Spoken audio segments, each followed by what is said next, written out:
তার মানেই হচ্ছে যে বিএনপি এতদিন যে নীতিটা মানে রাজনৈতিক পলিসিটা মানে বা অবস্থানটা যে নিয়ে ছিল, এখন সেটাতে পরিবর্তন হচ্ছে, এটা ইন্ডিকেট করে, তাই না? এটা তো ক্লিয়ার বোঝাই যায়, ইন্ডিকেট করে।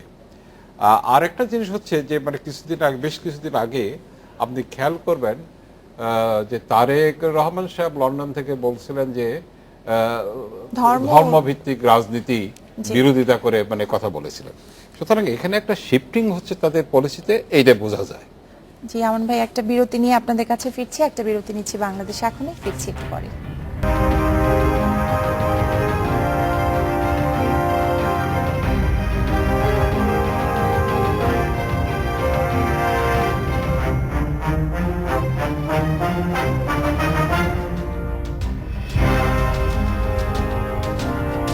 স্বাগত আরো একবার, দেখছেন বাংলাদেশ এখন। আমান ভাই, বিরতির আগে আপনি বলছিলেন যে বিএনপি তার জামাতকে নিয়ে বিএনপির যে অবস্থান সেটা থেকে কিছুটা সরে আসছে কিনা। আমরা দেখেছি যে গোলাম আজমের মৃত্যুর পর তার ছেলে বলেছেন যে জামাতকে ছাড়া বিএনপি কখনো নির্বাচনে জয়লাভ করতে পারবে না। আপনি কি তাই মনে করেন কিনা? এটা উনি তো পলিটিশিয়ান না, উনি ছিলেন মানে আর্মির লোক, তাই না, সামরিক লোক। কাজে ওনার পলিটিক্স সম্পর্কে ওনার ধারণা না থাকার কথা আর কি। আপনি 96 সালে যখন 91 সালে ইলেকশন হয়েছিল, তখন কি জামাত মানে বিএনপির সঙ্গে ছিল না বিএনপির বিপক্ষে ছিল? তখন তো মানে জামাত ছিল আওয়ামী লীগের সঙ্গে, জাতীয় পার্টি ছিল আওয়ামী লীগের সঙ্গে, তাই না? বিএনপি তখন এককভাবে ইলেকশন করে এসে জিতে মানে করেছে, এই আপনার সরকার গঠন করেছে। আপনার এরপরে কি হয়েছে? এরপরে বিএনপি কয়টা সিট পেয়ে আসছে, জামাত কয়টা সিট পেয়েছে? কিছুক্ষণ আগে ইকবাল সাহেব তো বললেন, এককভাবে ইলেকশন করলে কয়টা সিট পায়, আর বিএনপির কত মানে জামাতে কত পার্সেন্ট ভোট আছে, এইটা হচ্ছে কি। এখন যাই হোক, এটা ওই যে মানে মানে ওই জামাতকে যেটা মনে করা হয়, জামাত এটা অবস্থানটা তৈরি করেছে নিঃসন্দেহে একটা ব্যালেন্সিং ফোর্স হিসেবে। এটা মানে আমাদের দলগুলো মনে করে, আওয়ামী লীগও মনে করে, বিএনপিও মনে করে যে একটা ব্যালেন্সিং ফোর্স হিসেবে আবির্ভূত হয়েছে, এটা মনে করে, এই টানাটানি করে এই কারণে। কিন্তু পরবর্তীকালেও যখন আপনার এই যে বিএনপি বা এটা মানে হলো কত সালে, 2001 সালে, 2001 সালে যে সিট, কত সিট পেয়েছিল ওর মধ্যে, ওর ভিতরে জামাতের কয় সিট ছিল? জামাতের ছিল বোধহয় 28টা না 30টা, 28টা না না, ওই মহিলাদের নিয়ে 32টা ছিল, যে এই 32টা। তাহলে কত হইলো? মানে তখন বিএনপি পেয়েছিল 2/3, মানে ওরা 2/3 বেশি পেয়েছিল। কাজে এই যে হিসেবটা দেয়, আপনার জামাতের সাপোর্টার হলো 4.5 থেকে 5% সারা দেশে। যে 4.5 থেকে মানে 5% যদি হয়ে থাকে, তাহলে এই জন্য হ্যাঁ কিছু কিছু জায়গায় এফেক্টেড হয়, এই কারণে যে এখানে হয়তো 2000, 1500, 3000 ভোটের ব্যবধানে মানে আছে, সেখানে জামাত সমর্থন দিলে নিঃসন্দেহে ওই সিটটা পায়, এই ঘটনাগুলো আছে। কিন্তু আপনি দেখবেন কি, আপনি দেখবেন যে কে বেনিফিটেড হয়েছে বেশি?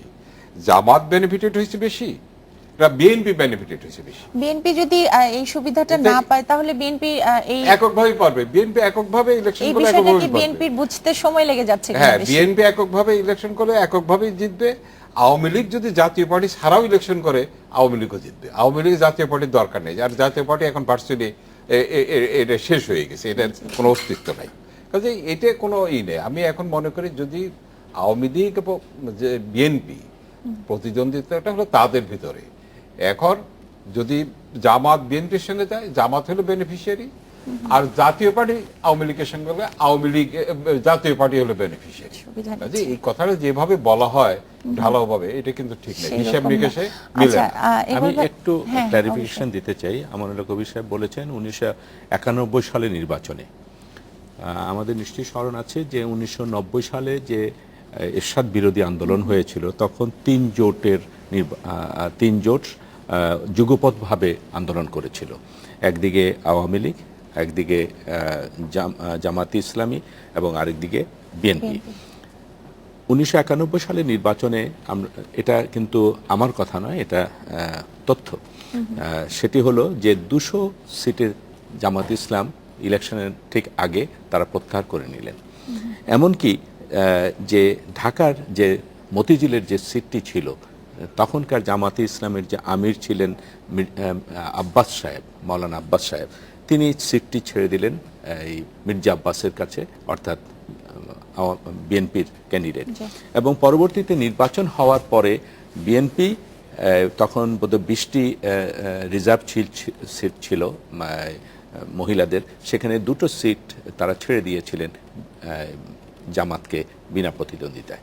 তাই নির্বাচনী যে একটা আতাত, এতে প্রত্যক্ষ এবং পরোক্ষভাবে জামাতের সাথে বিএনপির সবসময় ছিল। 2001 সালে সেটি একেবারে পুরোপুরিভাবে একটা প্রাতিষ্ঠানিক রূপ পেয়েছে। আর সবচেয়ে যেটি আমি বড় কথাটি বলতে চাই সেটি হলো যে আজকে বিএনপি, প্রধানমন্ত্রী নিজেও বলেছেন গতকালের পাবলিক মিটিংয়ে, যে বিএনপিকে আজকে তার অবস্থানটিকে অত্যন্ত স্পষ্ট করতে হবে জাতির কাছে। তারা কি এই যুদ্ধাপরাধীদের সাথে নিয়ে থাকবেন, রাজনীতি করবেন, না এই যুদ্ধাপরাধীদেরকে তারা পরিত্যাগ করবেন। যদিও আপনি যেটা বলেছেন, আপনি সেটা উল্লেখ করেনি, আজমি কিন্তু একটি কথা বলেছে, সেটি বলেছে বিএনপিকে বলেছে অকৃতজ্ঞ। এবং কারণ বিএনপি তার জামাতের সমস্ত সমর্থন নিয়েছে, কিন্তু আজকে তাদের পক্ষ হয়ে কাজ করছে না। এবং এই উপলব্ধিটি যেটা আমানুল্লাহ কবির সাহেব বলেছেন, যদি বিএনপির ভিতরে যদি এই উপলব্ধি হয় যে তারা একটি তাদের নিজেদেরকে দাবি তারা করছেন তারা জাতীয়তাবাদী, এবং তাদের ভিতরে অনেক মুক্তি, তাদের মুক্তি যুদ্ধের পক্ষেরও অনেক নেতা নেত্রী তাদের মধ্যে আছেন, তারা যদি এই জামাতকে যদি পরিত্যাগ করেন, এই মৌলবাদী এবং এই যুদ্ধাপরাধীদেরকে যদি তারা পরিত্যাগ করেন, তাহলে তারা হয়তো তাদের যে অবস্থানটি তারা যেটা জাতীয়তাবাদী হিসাবে দাবি করেন সেটি তারা প্রমাণ করতে পারবেন। আর দ্বিমুখী যে বিএনপির যে অবস্থান, সেটি কিন্তু আমার মনে হয় যে আজকে পরিষ্কার করা উচিত জাতির কাছে, যেটি প্রধানমন্ত্রী তিনি বলেছেন যে স্পষ্ট করে জাতির কাছে বলতে হবে যে তারা এই জামাতের লেজুর ছাপবেন না তাদেরকে সাথে নিয়ে তারা ইয়ে করবেন। কারণ 2001 সালে দেখুন যে যারা আমাদের বিরোধিতা করেছিল, এবং আমার আরো দুঃখ হয় যে বেগম খালেদা জিয়া, যার স্বামী একজন সেক্টর কমান্ডার ছিলেন, অন্যতম একটা সেক্টর কমান্ডার ছিলেন, যদি এই নিজামী সাহেবরা বা গোলাম আজম সাহেবরা সেদিন যদি যুদ্ধক্ষেত্রে যদি জেনারেল জিয়াউর রহমান সাহেবকে, তখনকার সময় মেজর জিয়াউর রহমান সাহেবকে যদি সামনে পেতেন, তাকে কি জীবিত রাখতেন? নিশ্চয়ই না। কিন্তু পরবর্তীতে তার স্ত্রী হয়ে তিনি তাদেরকে পতাকা তুলে দিয়ে তাদেরকে বঙ্গভবনে শপথ দিয়েছেন। এই লজ্জা কিন্তু সারা জাতি। আমি একটু আরেকটা প্রশ্ন করতে চাই যে অনেকেই সন্দেহ করেন সরকার যদি কোনো কারণে পরিবর্তন হয়ে এখন বিএনপি ক্ষমতায় আসে, তাহলে যুদ্ধাপরাধীদের বিচার প্রক্রিয়া সেটা থেমে যাবে।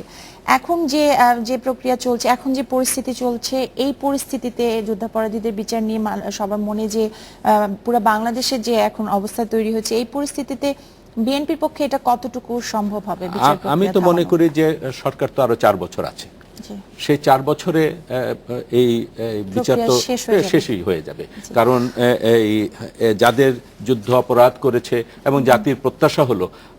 আরেকটা কথা আমি বলতে চাই যে আপনি বলেছিলেন যে যখন বিচার রায় হচ্ছিল না, তখন সন্দেহ হচ্ছিল যে বোধহয় কোনো গোপন আঘাত হয়েছে। আর যখন বিচারের রায় কার্যকর করা হচ্ছে বা বিচারের রায় ঘোষণা করা হচ্ছে, তখন বলা হচ্ছে হঠাৎ করে কেন এতগুলো বিচার একসাথে হচ্ছে। তাহলে কোনটাতে যাবে সরকার? সরকার কি বিচার অব্যাহত রাখবে, না এই মানুষের মধ্যে এই সন্দেহের সৃষ্টি করে দেবে? প্রধানমন্ত্রী স্পষ্ট করে বলেছেন বিচার কাজ চলবে এবং বিচারের রায় কার্যকর করা হবে। আচ্ছা, এখানে আমি একটা ইকবাল সাহেব একটা কথা বললাম, আমি কিন্তু ওই কথাগুলো আমি এই জন্য বারবার বলি। আপনি এরশাদ সাহেব ছিল মানে একটা এই মিলিটারি রুলার, তাই না, সামরিক শাসক। এরশাদ সাহেব যে মানে নির্বাচন করেছেন 86 সালে, এই এরশাদ সাহেবের নির্বাচনে কারা গেছিল? এই এরশাদ সাহেবের মানে রাজত্বকে বা শাসনকে কারা বৈধতা দিয়েছিল? মানে পার্লামেন্ট ইলেকশনে করে আওয়ামী লীগ গিয়েছিল, তার সঙ্গে জামাত গিয়েছিল, আওয়ামী লীগ গিয়েছিল। 91 সালের কথা যেটা বলে, 91 সালে কোনো কিছু হয় নাই। 91 সালে আপনার তখনকে কি জামাতের ওই পরিস্থিতি ছিল যে মির্জা আব্বাসকে না ছেড়ে দেওয়ার? এইগুলো হয়েছে কি? এইগুলো বলে তো আমি জাস্ট আপনি তাহলে এই যে 91 পরে জামাত কার সঙ্গে ছিল? 91 পরে জামাত আওয়ামী লীগের সঙ্গে ছিল, এবং 95-এ এবং 96 কার বিরুদ্ধে আন্দোলন করছে? না, একটা- বিএনপি সরকারের বিরুদ্ধে, জামাত আর মানে আপনার আওয়ামী লীগ মিলে আলোচনা করছে। আর যে কেয়ারটেকার গভর্নমেন্ট নিয়ে এত কথাবার্তা হয়, সেই কেয়ারটেকার গভর্নমেন্ট কারা করেছে? যে এইভাবে এইগুলো তো ভুলে গেলে না, চলবে না। আমার মনে এইগুলো হয় বলতে হবে, যে সত্য কথাগুলো বলতে না, হবে। কবির সাহেব, আমার মনে হয় আপনিও সাংবাদিক, আমরাও সাংবাদিক, সেই হিসাবে বলতে চাই 86 সালে একসাথে কিন্তু দুই দল থেকে, আওয়ামী লীগ এবং বিএনপি থেকে পত্রিকাতে, মিডিয়াতে স্টেটমেন্ট দিয়ে বলা হয়েছে তারা একসাথে নির্বাচন করবেন। কিন্তু হঠাৎ করে যখন পরের দিন সকালে কে ঘোষণা করলো যে আমরা যখন করবো না? নির্বাচনের ঘোষণা দিলেন, বিএনপি হঠাৎ করে কোনো হঠাৎ এক করে দেয় উদ্দেশ্য না। কারণের জন্য কথা তারা ছিল যে প্রত্যাহার করে একসঙ্গে নির্বাচন করবে, না, কিন্তু এটা তো হ্যাঁ, যাই হোক, সেই করলে সেই একসঙ্গে করবে। বিতর্কে, সেই বিতর্কে আর আমি আপনাদের যাচ্ছি না। সকালবেলা আপনাদের সাথে হঠাৎ করে আলোচনায় আওয়ামী লীগ ফিরবো, ঘোষণা আমরা দিয়ে দিল সেই যে বিরতি আমরা একটু মানে বিরতি নির্বাচন নিতে করবো। হবে। আমি সে বিতর্কে যাচ্ছি না, একটা এটা বিরতি জাতির কাছে নিচ্ছি, স্পষ্ট। বাংলাদেশে এখন ফিরছি একটু পরে।